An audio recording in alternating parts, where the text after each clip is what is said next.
You are listening to the Rewrite the Rules podcast. We are your hosts. My name is Beth. I'm Natalie. And I'm Harriet. Rewrite the Rules podcast releases a new episode every Monday, and we're all about helping you achieve a happier and healthier relationship with food and your body. We're real people with real life experiences, so you can expect us to be keeping it raw and real in each and every episode. Don't forget to follow and subscribe to us on whatever podcast platform you use, and share the love with a friend that you think will love this podcast. Now, let's get on to the episode. Hi everyone. Hello guys, welcome back to the Rewrite the Rules podcast. Your host today is myself and Harriet. Hi everyone, welcome back. So today we are bringing you a really important episode discussing the 3 key mindsets you need to successfully overcome binge eating.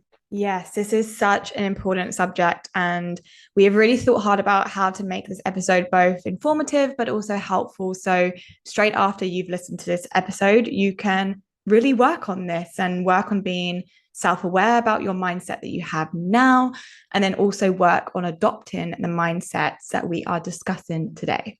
Yes, so today we are going to be speaking specifically about the 3 key mindsets. So sharing what they are, why they are so important, as well as obviously giving you some tips and tricks on how to adopt these mindsets too. Yes, and we also thought it would be important to discuss the mindsets that can actually hinder your progress and block you from recovering, just so that you can be aware of them, keep an eye out for them, and hopefully catch yourself if you find yourself in that mindset, and then work on adopting the new mindsets, the ones that we are discussing today.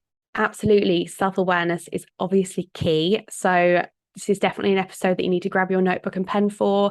Harriet, would you like to start us off by sharing why mindset in general is so important? Yes, so your mindset is so important because you can essentially think of your mindset as the lens in which you view yourself and you view others, you view the world around you. Your mindset is how you perceive situations, it's how you solve problems, it's how you make decisions. And essentially, it kind of runs our thinking. And we know how much our thoughts can impact how we feel and then how we behave as well. So, in essence, your mindset provides the foundation of how you think, how you feel, and how you act. And that obviously is going to influence your outcomes. So, if you're trying to problem solve on something, if you're trying to overcome something and it's not working, looking at your mindset is a really, really good place to start. Absolutely. So should we get started on sort of sharing the first key mindset? Yes, do it. Okay, so the first mindset to adopt is embracing failure. So why is this mindset so important?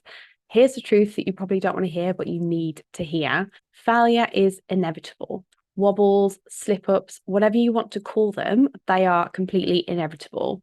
We know that you know that, but having a slip-up in your journey, it doesn't have to be feared. It doesn't have to be doom and gloom. Making mistakes holds a lot of valuable information. They teach us. So if you're on your binge eating journey right now, know that failures hold up a mirror to what is blocking you from overcoming your struggle. The fear of failure can actually hold us back so much. And I really love the quote, expect failure and you'll never be disappointed. And I think that fits in so well within this topic. So if we are blocking ourselves from having failure and reflecting on them, we're blocking all of that valuable information that helps us grow and become stronger. Yes, I love that. Expect failure and you'll never be disappointed. I think, yeah, amazing. And I wanted to also, on like this mindset, give you an example if you are someone who's struggling with binge eating right now. So let's say you're struggling with binge eating and you're having a really good week. Maybe you're 10 days into your overcoming binge eating journey, and then you binge. Okay. If you adopt this mindset of embracing failure, this would encourage you to try and understand why that binge has happened. And this isn't saying like embrace and rejoice the fact that you have just binged, because we know that is going to be really distressing for you. But it's embracing the information that comes along with that binge. It's that information that's going to help you learn from that event. And if you have extra information now, you're going to get back on track and feel and be stronger than you were before, because now you have information that you didn't previously have. So that's why it's so important to embrace failure in this context. So upon reflection of why you have binged, some of the things that you can look at is, were you restricting food? Were you under eating? Were you mentally restricting food? Like, for example, were you thinking, oh, I really want that piece of chocolate, but I can't have it. That's bad. That's what I would say is mental restriction. Or thinking about what happened right before that binge. Did something trigger you? What were you feeling before the binge? What were you thinking? What were you actually doing? Try to really take yourself back to that moment right before you've binged and reflect on yourself and reflect on your external environment. So these are all really important questions that you can ask yourself. And the answers to these questions will leave you feeling more equipped in the future. So a counter mindset to be embracing failure that actually can block you from achieving your desired outcome is perfectionism. So if you are a perfectionist, and we are talking to you right now. There's no judgment here. Okay, we feel you, but this is who we are talking to right now. Perfectionism can be very problematic in all areas of life because it doesn't align with the concept of embracing the failure that we spoke about. In fact, it's literally the very opposite. It seeks to avoid failures. It hates failure. But circling back to the fact that failure is obviously inevitable really makes a perfectionist mindset completely redundant. So this is your sign to stop employing this mindset. Yes, mic drop. So again, I want to give you guys an example. If you are looking to overcome binge eating, but you are adopting a perfectionist mindset, let's go back to the original one. You've gone 10 days without binging, and then you binge. If you have this perfectionist mindset, instead of looking at reasons why you've just binged and doing all that reflection, you're probably just going to beat yourself up. You're probably just going to feel really crap and try to punish yourself, right? Normally, what I see perfectionists try to do in this context is try to correct a binge. So that might look like restricting the next day. That might look like doing extreme exercise. And we know that you can't correct a binge. It has happened. And it also doesn't need to be corrected because we learn from it. In order to get the most value out of that experience, it is embracing the information that you can extract from it. So you can learn from it and then you can continue on your journey much more stronger. Absolutely. And obviously, as we know, any form of compensation or any form of compensatory behavior only fuels the cycle even more. But yeah, absolutely. I love the points you touched on. So some tips to start adopting and welcoming a failure mindset. Here are some things that you can do. First point, and the point that I love the most, is commit to being kind to yourself. Give yourself permission to make these mistakes. Literally say to yourself right now, I give myself permission to make mistakes. I understand that it's hard to sometimes be this kind to yourself and be this forgiving of yourself if all you've done is force perfectionism onto yourself. But try to envision how you would treat a friend in this situation. Then that's the kindness that you should use for yourself. Yeah, I love that. Our second tip is, if you're listening to this and you're thinking, I still really don't want failures, I don't want that, that's still scary, you really need to listen to this tip. And that is to reflect back on some of the quote unquote failures that you have made in your life. So reflect back on this. And if you want to, you can note them down. And this doesn't have to be to do with food or your body image or anything like that. It could be any time where you might have made a mistake, and really take note on, what did you learn from this? So even if it was like a mistake that you made at work, note down what you took from this, and also where you are now. Do you still even think about that mistake? Is it something that's stayed with you? Probably not, because a lot of the mistakes that we make, if we were to ask ourselves, will this matter in 5 years' time? The answer is normally no. And that can also help if you are on your binge eating journey and you've binged and then you're thinking, oh my gosh, this is the end of the world. Try to think about the fact that you're not just gaining information from learning about why it happened, but also the fact it probably won't matter in a week, even in a few days. You will probably just forget about it. You don't need to make it bigger than it is. Yeah, absolutely. I love that. And probably that's probably the thing we hear most commonly from people when they have binged. They do say things like, I'm never coming back from this, or, this is the worst binge I've ever had. And it's almost catastrophized. And although your feelings are valid, it doesn't need to be catastrophized. So our next tip is some journal prompts. So if you're already into journaling, you're going to love this. If you know journal before, then this is your opportunity to try journaling. But we want you to make note of these following journal prompts. So if you haven't already, grab a notebook and pen. You can pause this and come back. Okay, so the following journal prompts we want you to note down that are designed for you to journal on after you have binged. First one, very simple. Why do I think I have binged? Second one, what was happening before I binged? And really think about your thoughts and your feelings and your external environment in that question. Third journal prompt, knowing this information, how can I use it to help me go forward? So these are journal prompts that you can just keep in your notebook. So should you find yourself binging, then you can just turn to these prompts and answer these questions. Absolutely. I love that. We love journaling. I just think those prompts are so helpful. And every person that I've recommended journaling to, especially just as a tool post binge, I've heard nothing but positive responses. So if you haven't tried journaling before, we'd really encourage it. You may feel a bit silly or a bit abnormal to begin with. That's normal, but just take 5 minutes of your day and let us know how you go. Definitely. And, even with my one-on-one clients, it's if they've binged, these are the exact questions that I ask them. And actually now for people who've been working with me for a while, they already have these journal prompts. So if they do find themselves binging, when they come to next session, we can discuss their answers. And then I can help them extract the information and help them move forward and kind of create that kind of plan. And Beth, I'm sure you do exactly the same with your girls as well. Yeah, absolutely. When someone comes to me and they say, I've binged, I'm like, well, walk me through it then. Tell me more. It's not just I've binged and this is just an event by itself. I'm like, I want to know every single detail, because that is going to tell me so much more about why we've come to this place and how to hopefully prevent this in the future. Definitely, because failures help us. They notify us that something's going wrong, right? So if we're working with our clients and we're helping them overcome binge eating and they're continuously binging, then that notifies us that, hey, maybe something in our plan isn't working. And I always say to my clients, this doesn't have to be a massive thing. This is good, because then we can change it.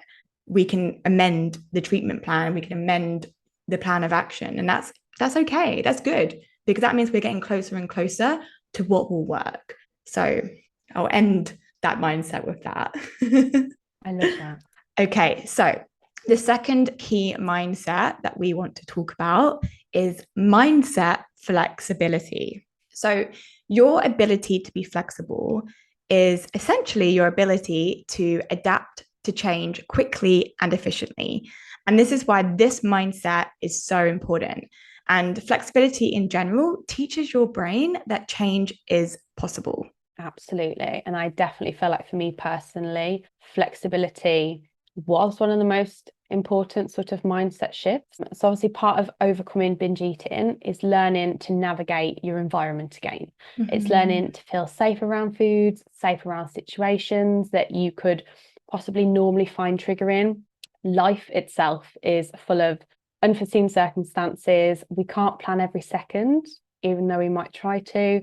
So learning to be flexible will help you navigate your world, your environment, when things don't go to plan. We'll give you an example. So let's say you're out with friends and you're meant to go to a restaurant that you are really familiar with. You've gone on beforehand, checked the menu online, you know exactly what you're going to order. Everything is safe right now. But you get to the restaurant, it's either closed, you can't get a table. So your friend suggests going to a cafe next door or another restaurant, which has a lot of food that probably triggers you. You don't know what's on the menu, you're feeling quite panicked. Being flexible can guide you through this discomfort. It's essentially saying, okay, this didn't go to plan, but it's okay. Let me work through this situation. And it blocks you off from catastrophizing, and it allows you to quickly make a game plan in your head. Yes, I love that example because I know that's an example that many people have faced if you're struggling with binge eating. And I also wanted to kind of give you guys the other side of the coin and give you guys an example of a counter mindset to being flexible. And that is being rule-based and being rigid with your mindset. So let's straight away explain why this mindset is unhelpful using the example that Beth just gave. So you plan to go to a restaurant, you feel safe with what's on the menu, you know exactly what you're going to order, you're looking forward to it, and then you can't go to that restaurant. And then your friends all decide, okay, well, let's go to the cafe next door, which has loads of sugar in the food. If you were to have this like very rule-based and rigid thinking, your evening could now play out in a number of ways. It could, one, your night could just end there because you feel like you can't go to a place that wasn't planned. You will only go to the restaurant that you planned because that's the only way you can cope in that situation. Alternatively, it could just leave you feeling completely panicked because, again, you just can't comprehend doing something that wasn't planned. It feels very much in unknown territory and maybe a bit out of your control. And then another scenario that could happen is it actually leads you to binge eat because I would lead you to binge eat at that new place, at that cafe, or even once you've got home as a coping mechanism, as a way to maybe numb how you're feeling or to avoid how you're feeling. But essentially, it's kind of used as an unhealthy coping mechanism.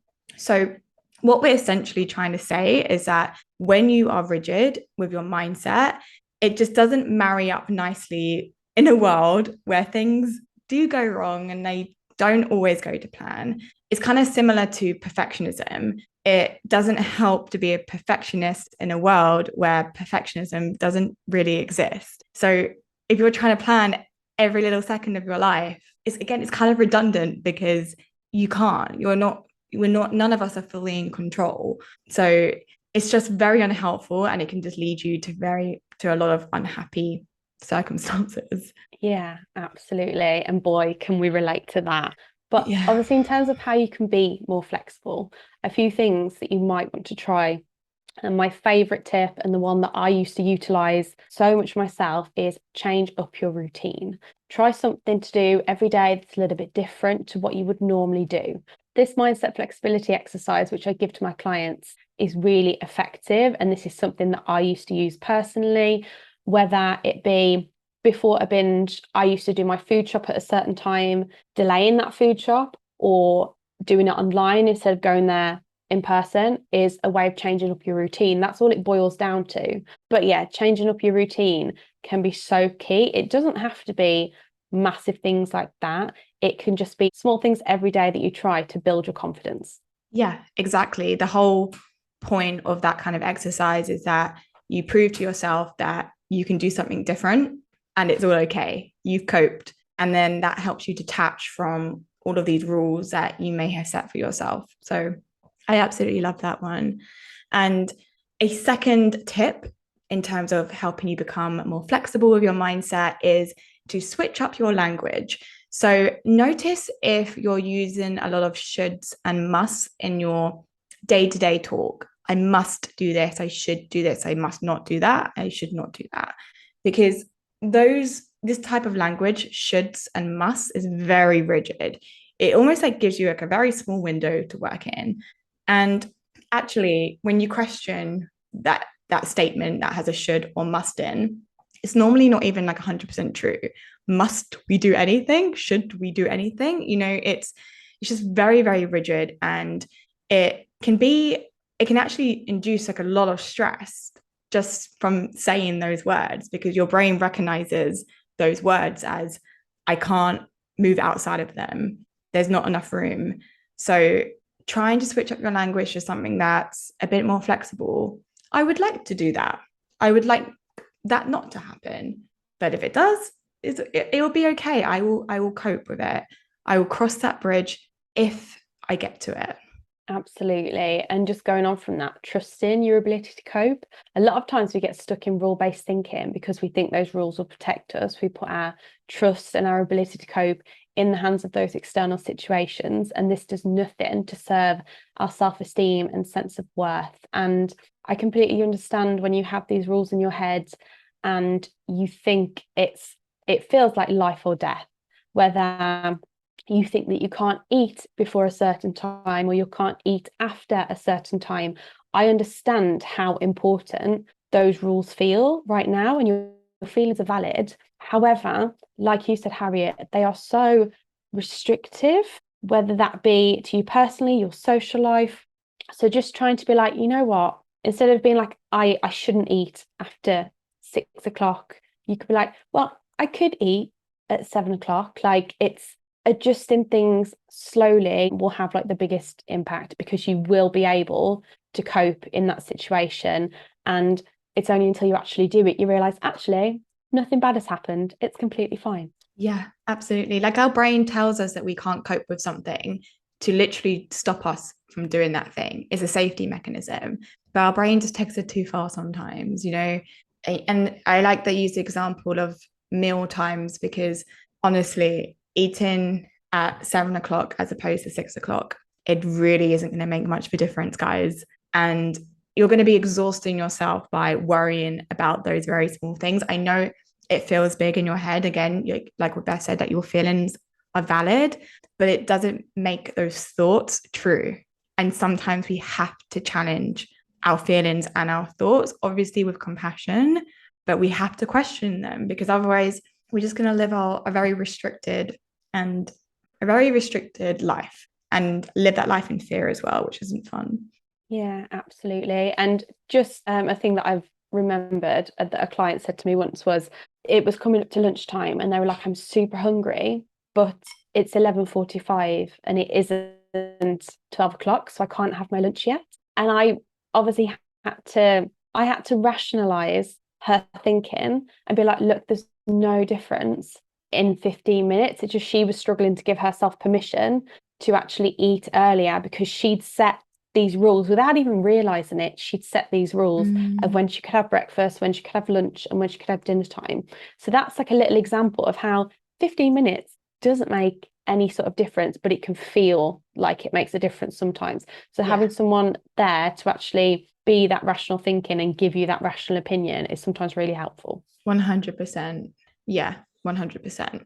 Okay, so that's flexibility, guys. The third and final mindset that we want to talk about today is the curiosity mindset, which also leads into a detached mindset. We're going to have to explain this in more depth.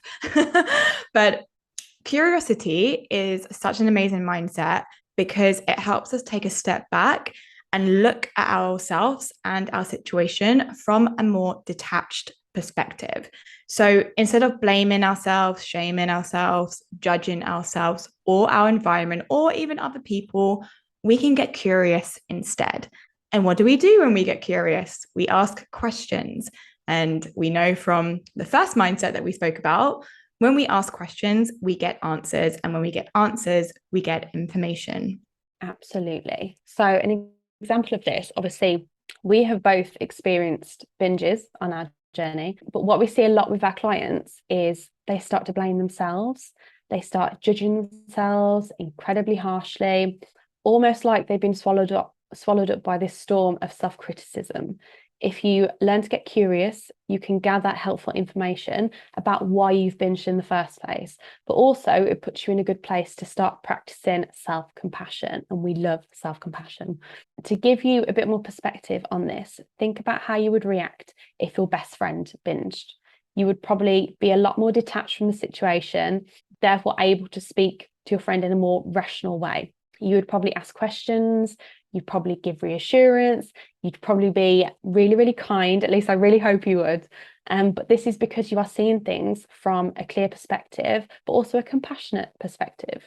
So try and compare this scenario again to how you would treat yourself. Yes, 100%. It's like, as soon as you've decided I'm going to get curious about this, you automatically step back and you do almost look at the situation like it's happened to someone else, which is why it's a curiosity mindset, but also detachment at the same time. Yeah. But to be able to give you guys a counter mindset. So if you're currently not adopting a curiosity / detachment mindset, it's probably because you might be adopting a judgment, blame, and self-criticism mindset. And we all know the truth of this. If we are judging ourselves harshly, it doesn't feel good. And a lot of times it doesn't actually help. Maybe we think it's being helpful, but when we're always judging ourselves, always blaming ourselves, just being really critical about little things, it's actually not helpful anymore.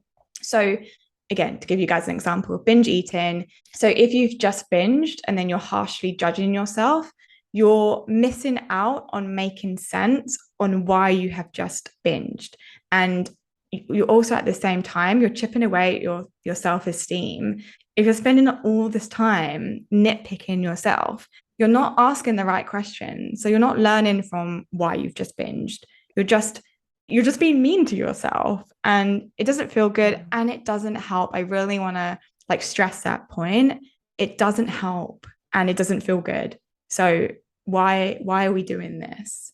Absolutely. I like to see it as just wasting your precious energy. See the energy you've got as really precious. Yeah. And using it on things like being hard on yourself, feeling guilty, torturing yourself, really. Just see that as wasted energy and how your energy needs to be conserved. Yeah. Because we got finite energy. We've got finite energy, finite room in our brain, finite time on this planet. So doing something that's is so unhelpful and it feels so horrible. I know sometimes it feels automatic, and just because you have one automatic negative thought, it doesn't mean you to continue that conversation in that same vein. You can switch up the conversation. You can actually talk back to that voice in your head and say, actually, no, let me ask questions instead. You don't have to, because that's a lot of what my clients say. They're like, but it's automatic. And it is. A lot of our thoughts are automatic, but what counts is how we respond to those thoughts. So in terms of tips on how you can become more curious, less attached, more compassionate, the first tip is, again, journaling. And a really good journal exercise that I would love to share with you guys is to journal how you would treat a friend who is going through the same struggle. So almost the journal prompt can be, if my best friend was going through exactly what I'm going through right now, what advice would I give her? What reassurance would I offer? How would I help them cope? And write this out. Try and, again, from a detached perspective, pretend it's not happening to you, it's happening to your best friend, and just write it out. What you write out, you can see it as almost like your instruction manual on how you can then treat yourself. And you have it all written out there for you. I love that. I feel like that's such a helpful and beneficial exercise. And the last tip that I actually really love the most, and it's stop mulling. Okay.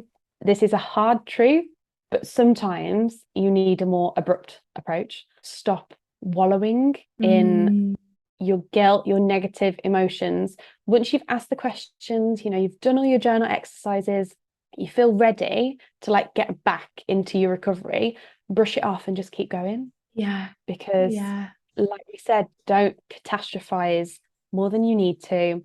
Let's get back up and keep going. Absolutely. And it's one of my favorite sayings is take the time to reflect, take that time, but don't pitch a tent and stay there. We're not camping. We're having an hour of reflection maybe, and then we're moving on and we're getting right back on the recovery train.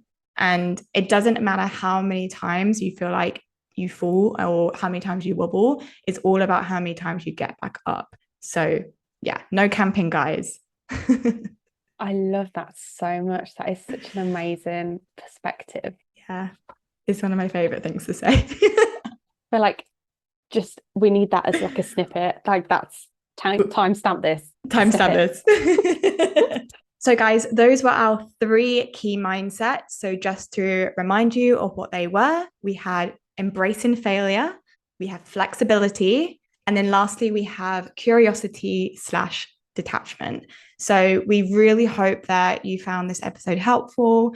I know it's a lot of information, so if you need to re-listen to this episode, go ahead and you feel free to take extra notes.